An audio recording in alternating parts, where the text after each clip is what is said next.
नमस्कार. योगभास्कर ॲस्ट्रो या ज्योतिषविषयक चॅनलमध्ये आपले सर्वांचे स्वागत आहे.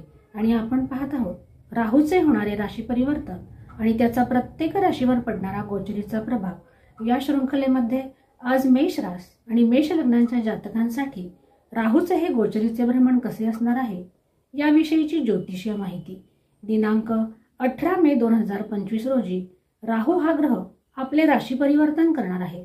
राहू आणि केतू हे दोनही ग्रह एकाच वेळी राशी परिवर्तन करतात, कारण हे दोन ग्रह एकमेकांच्या समोर असतात.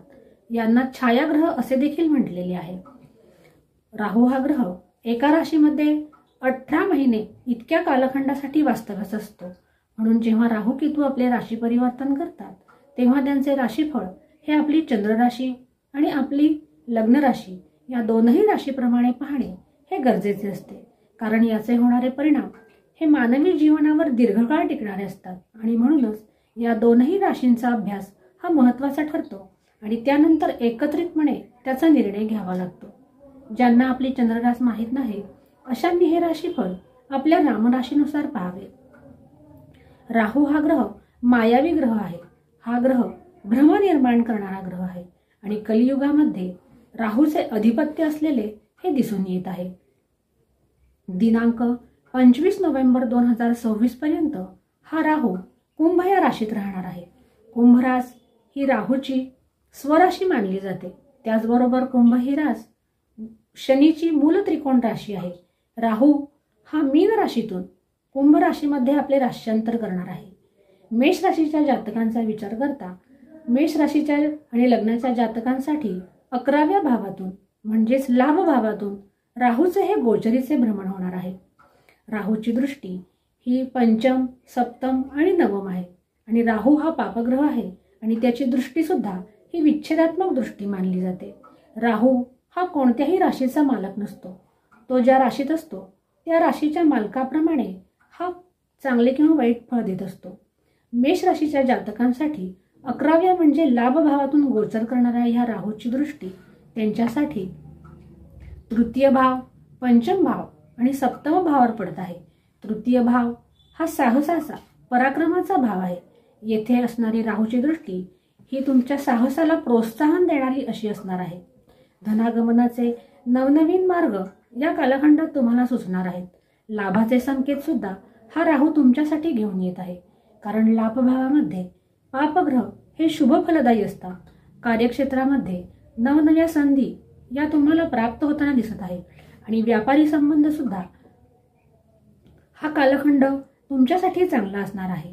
गुरुची 9वी दृष्टी ही राहूवर पडत आहे आणि राहूची 5वी दृष्टी ही गुरुवर पडत आहे. हा एक अत्यंत श्रेष्ठ असा योग मेष रास आणि मेष लग्नांच्या जातकांसाठी तयार झालेला आहे. 7.5च्या कालखंडात ही स्थिती तुम्हाला एक सकारात्मक बदल घडवून आणण्यास उपयोगी पडणार आहे. राहूची 5वी दृष्टी ही तुमच्या तृतीय भावावर पडणार आहे. हा भाव पराक्रमांचा आहे, तुमच्या लहान भावंडांचा आहे, साहसाचा आहे. राहूची या भावावर दृष्टी असल्याने तुम्हाला हा राहू साहस करा असेच सुचवत आहे. आपल्या पराक्रमात, आपल्या परिश्रमामध्ये कोणतीही कसर ठेवू नका. त्यायोगे राहूचे शुभ परिणाम तुम्हाला पाहायला मिळणार आहेत. राहूची 7वी दृष्टी ही तुमच्यासाठी पंचम भावावर पडणार आहे. पंचम भाव हा विद्येचा भाव आहे, संततीचा भाव आहे, त्याचबरोबर भावनांचा भाव आहे. म्हणजेच प्रेमीजनांसाठीचा विचार सुद्धा याच भावावरून होत असतो. आणि ही राहूची 7वी दृष्टी पंचम भावावर पडत असल्याने हे मात्र मेष राशीच्या आणि लग्नाच्या जातकांसाठी अनुकूल असणार नाही. प्रेमीजनांसाठी ही स्थिती प्रतिकूल असणार आहे. त्याचबरोबर विद्यार्थी वर्गासाठी सुद्धा हा राहू प्रतिकूलच म्हणावा लागेल, कारण विद्यार्थ्यांचे लक्ष हे अभ्यासात लागणार नाही. त्यांचे मन भरकटण्याची शक्यता ही या काळामध्ये दाट असणार आहे. परंतु आर्थिक दृष्ट्या हा राहू मात्र चांगला असणार आहे.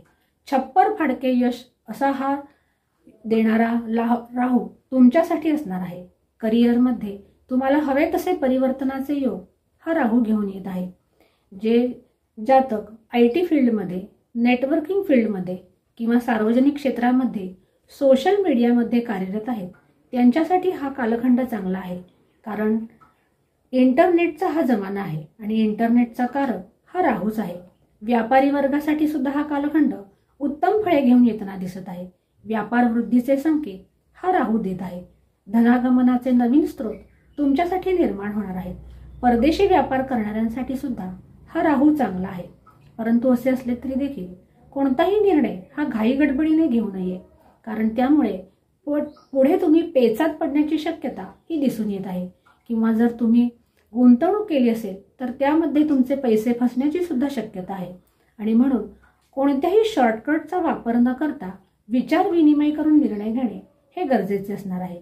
जे जातक शेअर मार्केटमध्ये कार्यरत आहेत आणि ज्यांना शेअर मार्केटचा पुरेसा अनुभव आहे त्यांच्यासाठी राहूचे हे गोचरीचे भ्रमण अनुकूल असणार आहे.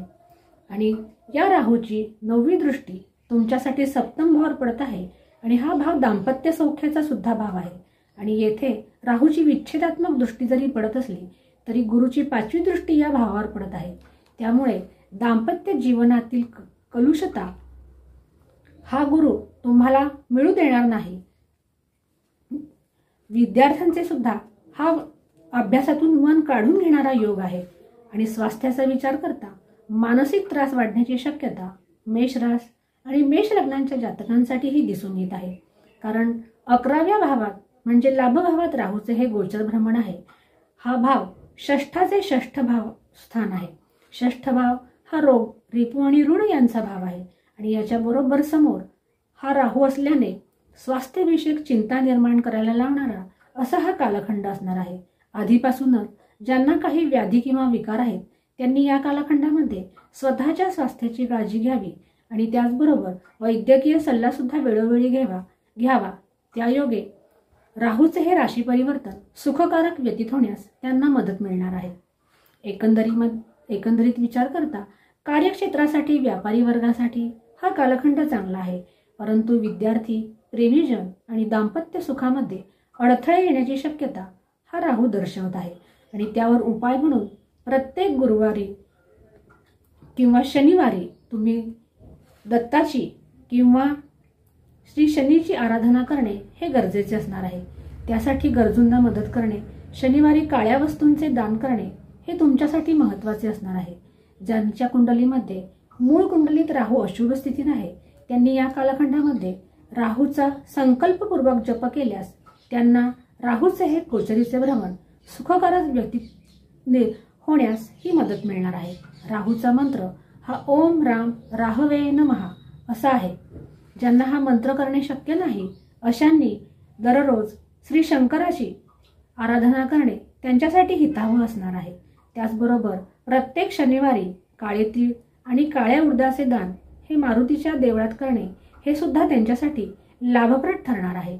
अशा रीतीने आपण राहूचे होणारे राशी परिवर्तन आणि त्याचा मेष रास आणि मेष लग्नांच्या जातकांवर होणारा परिणाम याविषयीची ज्योतिषीय माहिती करून घेतलेली आहे.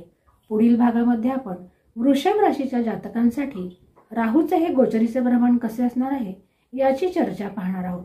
अशाच प्रकारच्या नवनवीन ज्योतिषीय आणि धार्मिक विषयांच्या खात्रीशीर माहितीसाठी चॅनलला लाईक आणि सबस्क्राईब नक्की करा. आज आपण येथेच थांबूया. पुन्हा भेटूया वृषभ राशीच्या जातकांची चर्चा घेऊन. तोपर्यंत नमस्कार.